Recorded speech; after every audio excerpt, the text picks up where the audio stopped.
신약 성경입니다. Today's scripture, 고린도서 2 Corinthians, 고린도서 10장 12절로 18절까지는 말씀입니다. 고린도서 10장 12절로 18절까지는 말씀. Let's read it together.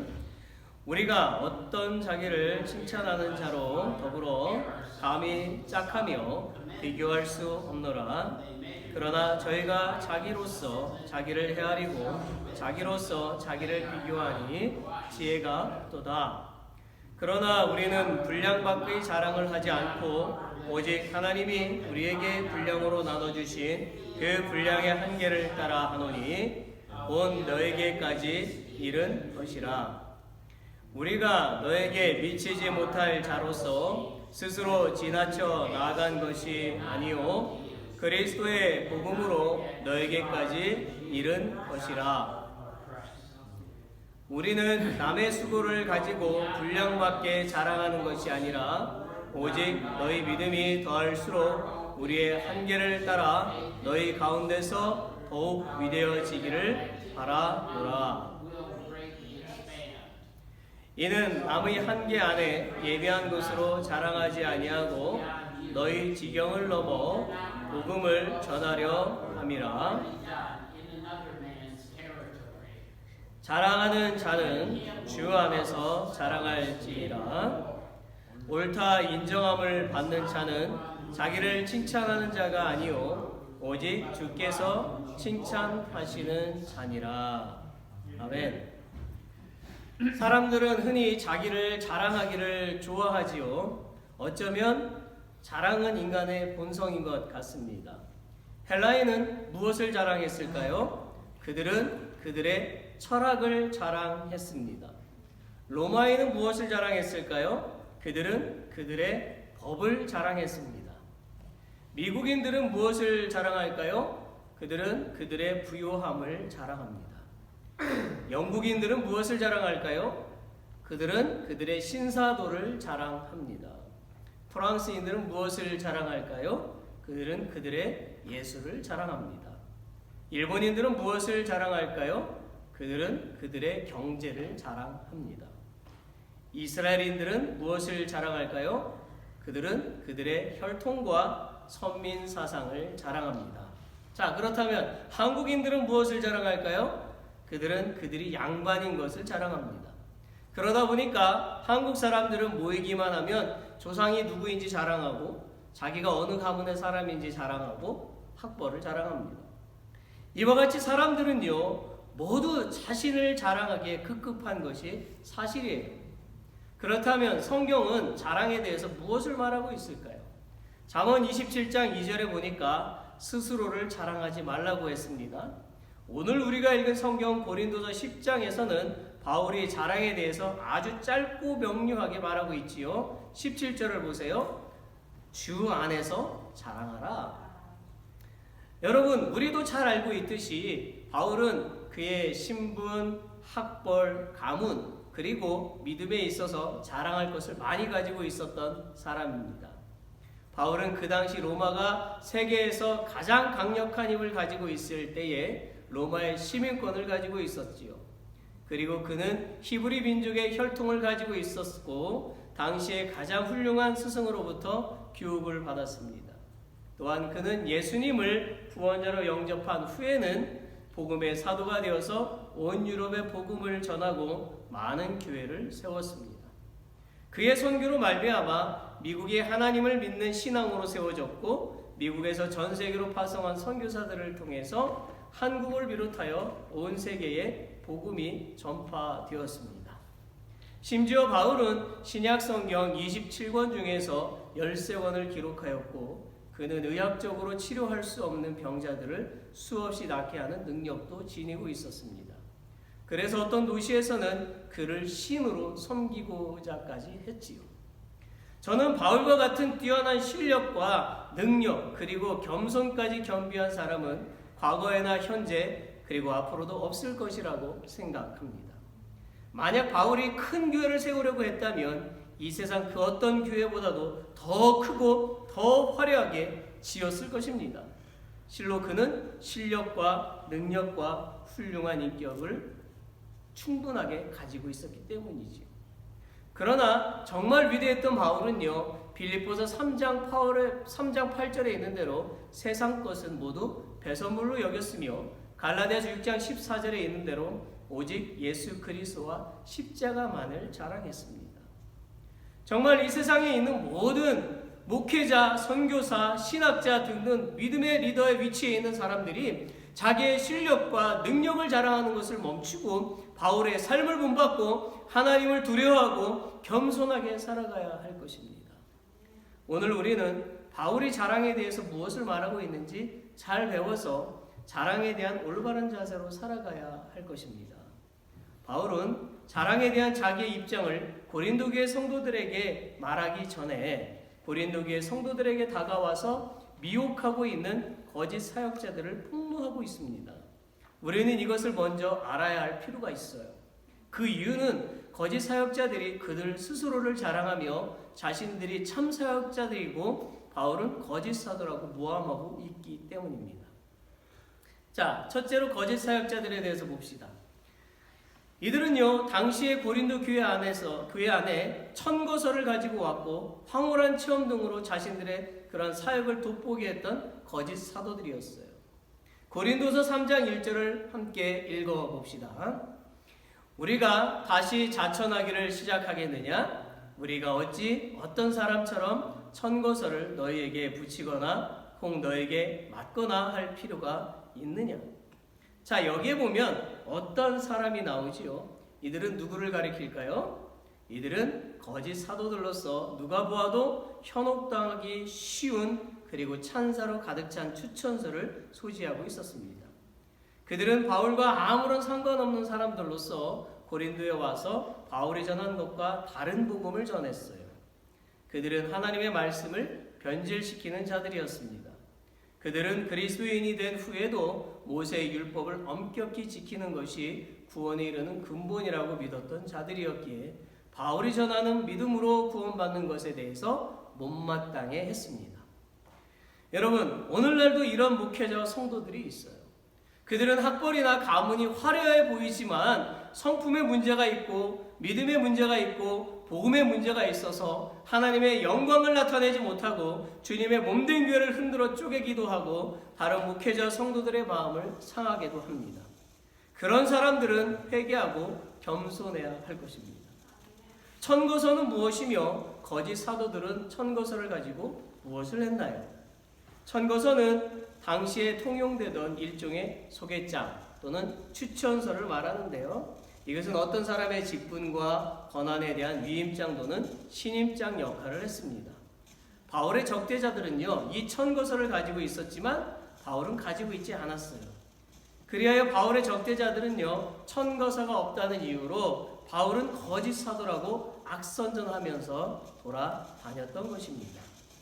그러나 사도 바울이 천거서가 없었던 이유는 그의 사도직이 예루살렘의 사도들의 위임에 근거한 것이 아니라 예수님으로부터 직접 위임받은 것이기 때문이었습니다. 그 증거가 사도행전 26장 15절로 18절에 나옵니다. Let's read together it. 주께서 가라사대 나는 내가 핍박하는 예수라. 일어나 내 발로 서라. 내가 내게 나타난 것은 곧 내가 나를 본 일과 장차 내가 내게 나타날 일에 서로 사환과 증인을 삼으려 함이니 이스라엘과 이방인들에게서 내가 너를 구원하여 저희에게 보내어 그 눈을 뜨게 하여 어두움에서 빛으로 사단의 권세에서 하나님께로 돌아오게 하고 죄의 사함과 나를 믿어 거룩해 된 무리 가운데서 기업을 얻게 하리라. 아멘. 바울은요, 이 천거서 자체를 무시하거나 부정하지는 않았습니다. 바울도 필요에 따라서는요, 천거서, 추천서를 이용한 일이 있었기 때문이에요. 로마서 16장 1절을 보면 내가 겐그레아 교회 일꾼으로 있는 우리 자매 베베를 너에게 천거하노니 그렇게 바울도 겐그레 베베 자매를 천거했어요. 여러분, 사실 오늘날 취업을 하려면 반드시 추천서가 필요하지요. 물론 어떤 경우에는 추천서가 필요 없이 아는 사람을 통해서 직접 그렇게 취업을 하기도 합니다. 아무튼 바울은 사람의 칭찬과 승인과 위임보다 하나님의 승인이 훨씬 더 위에 있었고, 또한 한 통의 추천서보다 사도 자신의 깨끗한 양심과 성도를 통해서 나타나는 열매에 사도로서의 그의 진정성이 확인된다고 보았던 것이지요. 결국 바울은 어디서 추천서를 얻어다가 고린도 교인들에게 보여주거나 그들로부터 추천서를 받아서 다른 곳으로 가야 할 필요를 느끼지 못했던 거예요. 자, 두 번째로 이 거짓 사도들의 사역의 속셈은요, 고린도 교인들을 미혹하는 것과 권력과 명예를 얻는 데 있었어요. 사실 고린도 교인들 중에 그들의 미혹에 넘어간 사람들이 있었습니다. 그리고 이들은 고린도에 도착하기 위해서 얼마나 멀고 힘든 여행을 했는지를 떠벌리면서 다른 한편으로는 바울을 아무런 능력도 없는 세속적인 전도자로 몰아붙였어요. 그들이 이렇게 한 이유는 그들이 고린도 교회의 교세를 차지하기 위해서였습니다. 자, 그렇다면 거짓 사도들에 대한 바울의 폭로는 어땠습니까? 첫째는 바울은 스스로 자기를 헤아리고 자기를 칭찬하는 자들과 자신과의 비교는 마땅치 않다고 말했습니다. 12절에 있어요. 12절에 보면 우리가 어떤 자기를 칭찬하는 자로 더불어 감히 짝하며 비교할 수 없노라. 그러나 저희가 자기로서 자기를 헤아리고 자기로서 자기를 비교하니 지혜가 없도다. 여러분, 거짓 사도들은요, 고린도 교회에 들어와서 스스로 사도인 양 행동하고 또한 고린도 교회를 지도할 권리가 있다고 주장하면서 자화자찬하는 무리들이었습니다. 그러나 바울은 그의 행위에 대한 판단의 근거와 기준은 오직 예수 그리스도에게 달려있고 그분만이 의롭다 하실 수 있는 것임을 알고 있었습니다. 그러므로 바울의 칭찬과 거짓 사도들의 칭찬은요, 비교 대상이 될 수가 없었어요. 두 번째, 바울은 결코 고린도 교인들에게 미치지 못할 자로서 스스로 지나쳐 나간 것이 아니라 그리스도의 복음을 가지고 그들에게 나아가서 교회를 세웠다고 말하고 있습니다. 14절에 있지요. 우리가 너에게 미치지 못할 자로서 스스로 지나쳐 나아간 것이 아니요 그리스도의 복음으로 너에게까지 이른 것이라. 이 말은 바울은 거짓 사도들이 고린도에 오기 전에 복음의 개척자로서 그곳의 교회를 개척하였으며 복음으로서 그들의 영적인 아버지가 되었기 때문에 거짓 사도들이 사실상 그의 경쟁자가 될 수 없음을 가르쳐주고 있는 것입니다. 셋째로 바울은 자신의 이방인 선교가 예루살렘 공의회에서 공식적으로 확인된 것임을 거론하면서 거짓 사도들의 비진정성을 폭로하고 있는 것입니다. 즉 예루살렘 회의에서 베드로, 야고보, 요한은 유대인들에게 복음을 전하며 바울과 바나바는 이방인들에게로 가서 복음을 전하기로 동의하고 선교 협정을 맺었어요. 갈라디아서 2장 9절을 보세요. 또 내게 주신 은혜를 알므로 기둥같이 여기는 야고보와 게바와 요한도 나와 바나바에게 교제의 악수를 하였으니 이는 우리는 이방인에게로 저희는 할례자에게로 가게 하려 함이라. 여러분, 바울은요, 하나님께서 두 가지 선교 영역을 정하시고 그 중에 한 영역을 자신에게 맡기셨다고 확신했어요. 사도행전 9장 15절을 같이 읽어봅시다. 주께서 가라사대 이 사람은 내 이름을 이방인과 임금들과 이스라엘 자손들 앞에 전하기 위하여 택한 나의 그릇이라. 아멘. 그래서 바울은 오직 하나님이 우리에게 분량으로 나눠주신 그 분량의 한계에 따라 너에게까지 이른 것이라고 고백한 것입니다. 자, 참고로 분량이라고 하는 이 단어 헬라어로 카논이라고 하는데 갈대를 의미합니다. 그래서 첫째는 측량을 목적으로 사용되는 자를 말하고 있어요. 그 이유는 갈대는 그 마디 길이가 같기 때문에 헬라와 로마 사람들이 자로 사용했다는 거죠. 둘째는 통치자가 백성들의 생활을 지키는 규칙과 원칙을 윤리적인 면에서 세우는 것을 의미합니다. 이 단어에서 알 수 있듯이 바울은 선교에 있어서 두 가지의 규칙을 하나님으로부터 부여받았어요. 첫째는 그는 이방인의 사도로서 이방인에게 파송받았다는 것이며, 둘째, 바울은 고린도와 다른 여러 교회들에게서 확인되었듯이 다른 사람들이 전파한 복음의 기초 위에 세우지 않았다라는 것입니다. 즉 바울은요, 이미 세워진 교회를 차지하려고 하거나 무너뜨리려고 하지 않았고 새로운 교회를 세우는 일에 전념했다라는 거예요. 반면에 거짓 사도들은 이미 세워진 교회를 차지하기 위해서 성도들을 미혹하고 있는 것입니다. 오늘날도 이와 같이 다른 교회 성도들을 빼앗는 잘못된 거짓된 사도들이 있어요. 그들은 다른 교회 성도들을 빼앗아서 그들의 교세를 확장하고 사람들에게 또는 교단에 자랑을 하기도 합니다. 그런 방법으로 부흥하고 세워진 교회가 사람들이 보기에는 대단한 것처럼 보일지 모르지만 하나님도 같은 생각을 하실까요? 이제 우리는 자랑에 대해서 바울이 무엇을 가르치고 있는지를 배워서 우리의 삶 속에 적용하며 살아가야만 할 것입니다. 바울이 말하고 있는 자랑은 무엇입니까? 첫째, 그는 그리스도의 온유와 관용을 가지고 주 안에서 자랑하라고 가르칩니다. 바울은 복수심에 의한 책망 대신에 그리스도의 온유와 관용으로 적대자들을 대함으로써 성도들에게 가장 완벽한 행동 양식을 가르치고 있어요. 여러분, 다니엘을 보십시오. 그는 하나님을 섬긴다는 이유 때문에 사자굴에 던져지는 상황 가운데서 목숨을 살려달라고 하지 않았고 온유와 관용으로 사자굴로 들어갔습니다. 그리고 그는 죽지 않고 살아났습니다. 그 후에 그는 자신의 위대함을 자랑하지 않았고 전능하신 하나님을 자랑했습니다. 오늘날 어떤 그리스도인들은요, 하나님의 뜻을 이룬다는 명목으로 폭력을 사용하고 그들의 계획을 마치 하나님의 명령인 것으로 사람들을 선동하고 목적을 이루고 하나님께 영광을 돌립니다. 그리고 그들은 스스로를 자랑합니다. 그들의 행동은 잘못된 것이요, 그들은 속히 회개해야 합니다. 둘째로, 그는 영적인 병기들을 가지고 주 안에서 자랑하라고 가르칩니다. 그리스도인의 전투에 사용되는 병기는 세속적인 것이 아니라 오직 하나님 앞에서 견고한 진을 파하는 강력입니다. 이 강력은요, 하나님에 의하여 강하게 되는 것, 하나님 보시기에 강한 것, 하나님을 위해 강한 것을 의미합니다. 다윗을 보세요. 그는 물맷돌 하나로 자기보다 2배로 키가 큰 블레셋 장군 골리앗을 죽였습니다. 그가 가지고 있었던 돌은요, 아주 평범한 작은 돌이었지만 그 돌에 하나님의 힘이 들어가서 골리앗을 죽이는 큰 능력을 발휘하게 된 것입니다.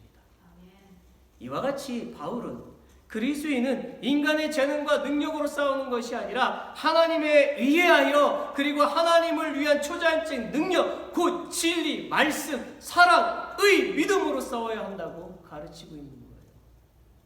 한마디로 바울의 선교 사역은 오직 하나님의 힘을 통해서 했던 것입니다.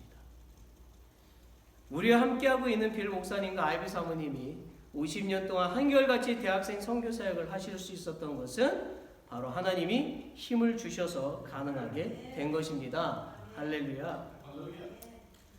바울은 능력이 뛰어나서 복음에 많은 열매를 맺고 많은 교회를 세운 것이 아니라는 거예요. 바울은 하나님이 자기에게 능력을 주셨기 때문에 복음의 열매를 많이 맺었다고 고백하고 있는 것입니다. 진실로 위대한 바울은 주님의 일을 함에 있어서 마지막까지도 주님이 주시는 능력으로 했고 자신의 실력과 능력은 조금도 자랑하지 않았습니다. 그런데 오늘날 어려운 목회를 하다가 사람들이 많아져서 큰 목회를 하는 목사님 중에서 자신이 능력이 많아서 자신이 계획을 잘 세워서 자신이 잘 조직해서 목회가 성공했다고 자랑하는 분들이 있어요. 실로 회개해야만 합니다. 여러분, 아무리 큰 교회라도요, 태풍 하나만 들이닥쳐도 단번에 무너집니다. 하나님께 영광을 돌리지 않고 사람이 영광을 받고자 한다면 하나님은 그런 사람에게 부여하신 능력을 도로 되찾아가실 것입니다. 그러므로 그리스도인은 항상 하나님께서 하셨습니다 라고 고백해야 되는 거예요. 셋째로, 그는 외모를 자랑하지 말고 주 안에서 자랑하라고 가르칩니다. 외모를 자랑하는 것은 하나님 대신 자기에게 영광을 돌리는 것이죠. 영적 병기와 사도권의 목적은요, 교회를 세움과 하나님 나라의 건설에 있음을 명심해야 합니다. 우리 교회는 이렇게 아름다워. 우리 교회는 성도들이 많아. 우리 교회의 피아노는 아주 비싼 거야. 나는 명품 가방이 있어. 내 옷은 정말 비싼 거야. 나는 정말 똑똑해. 나는 너무 잘생겼어. 이런 거 자랑하지 마세요. 여러분, 하나님은 교회에 많은 사람이 출석하는 것보다 한 영혼이 바른 믿음을 가지고 있는지를 더 중요하게 생각하시는 분이죠. 그리고 하나님은 외모로 사람을 판단하지 않으시고 그 마음 중심에 무엇이 있는지로 판단하십니다. 넷째로, 그는 하나님이 자신에게 맡기신 분량의 한계에 따라 주 안에서 자랑하라고 가르칩니다. 자, 바울은 결코 남이 수고한 것의 결과를 자기 것으로 삼으려 하지 않았어요. 고린도 교회는 다른 어느 누구도 복음을 전하지 않았을 때에 바울이 최초로 복음을 전해서 설립되었기 때문에 고린도 교인들이 있는 것은 순전히 하나님께서 바울을 통해서 역사하신 결과였어요. 그러나 적대자들은 바울의 선교 영역에 들어와서 바울의 업적이 자기들의 것이냐 자랑하였던 것입니다. 이처럼 사람들은 자신을 측량 기준으로 삼아서요, 타인과 비교할 때에 자신을 지나치게 미화하거나 또는 측량의 참 기준이나 목적을 망각해요. 그러나 그리스도인이 십자가에 달리신 예수님을 생각할 때면 오직 그리스도의 은혜를 통해 온전한 선을 찾을 수가 있습니다. 그래야 자신의 분량밖에 자랑을 하지 않게 되는 것입니다. 말씀을 맺지요. 여러분, 바울의 자랑은 개인의 이득을 위한 것이 아니라 고린도 교인들의 바른 신앙을 위한 선한 동기에서 이루어졌으며 또한 주님으로부터 충분히 인정받을 만한 자랑이었습니다. 이와 같이 그리스도인은요, 자신을 자랑하거나 세상 것을 자랑하지 말고 오직 주님이 기뻐하실 것과 하나님의 영광을 나타내는 자랑을 해야 할 것입니다. 이사야 64장 6절을 같이 읽어봅시다. 대저 우리는 다 부정한 자 같아서 우리의 의는 다 더러운 옷 같으며 우리는 다 쇠폐함이 잎사귀 같으므로 우리의 죄악이 바람같이 우리를 몰아가나이다. 사람이 얼마나 부패한지를 깨닫고 겸손히 하나님만을 의뢰하라는 말씀입니다. 사랑하는 여러분, 우리는 하루라도 하나님의 은혜가 아니면 살 수가 없음을 날마다 고백하며 살아가야 합니다. 또한 우리는 이 세상에서 얻은 명예, 재물, 그리고 가진 모든 것에 대해서 하나님께 영광을 돌리며 살아가야 합니다. 이번 한 주 동안에 오늘의 말씀을 마음에 새기고 살아서 하나님의 은혜를 더 풍성하게 누리며 살아가시는 저 여러분이 되시기를 예수 그리스도의 이름으로 축원합니다. 아멘.